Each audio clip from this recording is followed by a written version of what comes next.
Hello Motorrad World fans, and welcome to our first episode of a new segment that we have called Scoop or Poop, talking news and rumors from the MotoGP paddock that could either be a scoop and we get it right, or just could be complete and utter poop. Packing for Jerez today. I'm actually in Portugal after the Portimao round, packing for Jerez, and a little birdie told me a rumor that just kind of got me thinking, and that kind of sparked and ignited the idea to do this scoop or poop segment on our YouTube channel. The rumor was Miguel Oliveira going to the factory Monster Energy Yamaha MotoGP team. Now it is silly season 2023, a lot of 2022, a lot of contracts are up at the end of the year, a lot of riders, there's speculation who's going where. So that's what we're really going to be delving into, is pretty much the musical chairs going on in MotoGP, and some of them we're going to get right and it's kind of going to be a scoop, and a lot of them we're going to get wrong and it's going to be poop. This Miguel Oliveira one could be a scoop, it could be poop. We are going to find out, but I just thought I'd give you kind of the scenarios if that does happen and why I don't think it's complete and utter poop. I think I could see this move happening. From the beginning of the year, I've said all along that Miguel Oliveira just doesn't look as fully committed to KTM as he did in previous years. Yes, he won in Mandalika in the rain, a brilliant win, but I just don't see this full commitment from Oliveira. I think his mind's already on 2023. I think he's got some options on the table, and I think now from the rumor that I've heard today, Monster Energy is one of those. Monster Energy Yamaha, let's talk about them quickly. Fabio Quartararo, that's a whole new episode that we'll talk about Quartararo and when he's going to go. But anyway, he has kind of said at the beginning of the year that he's already talking to other teams. Ducati and Repsol Honda are the biggest options there for him, and I think a Ducati really want him because they really just need to win a world championship, and Bagnaia doesn't seem like he's going to do it. Jack Miller doesn't seem like he's going to do it. Jorge Martin seems a little bit inconsistent, and Johan Zarco is also inconsistent. The Ducati setup there, those four rides, is also a whole nother episode. But Quartararo could potentially leave the Monster Energy Yamaha team, leaving that ride. Toprak Razgadioglu is the big name to come from World Superbikes to fill that role. But there's complications there as well. His manager, Kenan Sofoglu, pretty much owns Red Bull Turkey. So the Monster Energy Yamaha team, there is that conflict of interest there. Toprak, would he fit into the MotoGP setup with his like kind of goofy style? I want to do handstands on motorbikes and do push-ups in the pits.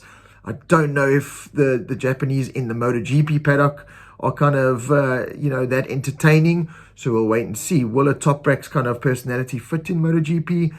I don't know. We'll have to wait and see. Let's say he does fill the Quartararo role. Cool. But now Yamaha have the option of this very fast on his day Miguel Oliveira. That could be one of the best on a Yamaha. Could be a real good title contender. And you've got a Franco Morbidelli who's not really producing the goods. So what are the scenarios here? I could see an Oliveira going into that factory ride, and a Morbidelli dropping back down to the RNF Yamaha team, which is the previous Petronas team, where Franco Morbidelli used to race for, finished second in the world title, loved the team, loved everyone there. Wanted to leave to the factory team, but would have been happy in the Petronas team just with a factory-supported bike and a Yamaha contract. He's got that now. RNF have got that with Andrea Dovizioso, who is calling time on his career at the end of 2022. Another scoop or poop, we don't know, but I think that's a scoop. I think Dovi has proven that the task's a little bit too much for him to come back and be the Dovi of old. MotoGP's moved on, and I think Dovi will move on at the end of the year, leaving that factory-supported ride in the RNF Yamaha team available. Could Morbidelli go back there to Razlan and the team that he loves and that who loves him? Could potentially Oliveira fills Morbidelli's role, or could it go the other way? Miguel Oliveira with a factory Yamaha ride into RNF Yamaha. The biggest dispute there is Oliveira will certainly be taking a pay cut going from Red Bull KTM, that literally is blank checkbook kind of thing, to try and get success at the moment in MotoGP, to an RNF Yamaha where it potentially pay a lot less, or a Monster Energy Yamaha that pays a lot less. Miguel's got tires. He's had tires for a very long time with Red Bull. Will he cut those tires to go to Monster? He's had tires with KTM. Will he cut those tires to go to Yamaha? So, yeah. Scoop or poop? Leave your comments and let me know what you think. The other scenario to this is of course KTM, in my mind, and again, this could be scoop or poop, I don't know, but in my mind, we're kind of betting on Raul Fernandez taking Oliveira. I think maybe towards the end of last year already, there was talk that Oliveira could potentially, because his contract's up at the end of 2022, be moving on for 2023. And KTM were like, well, we've got Raul Fernandez and Pedro Acosta coming.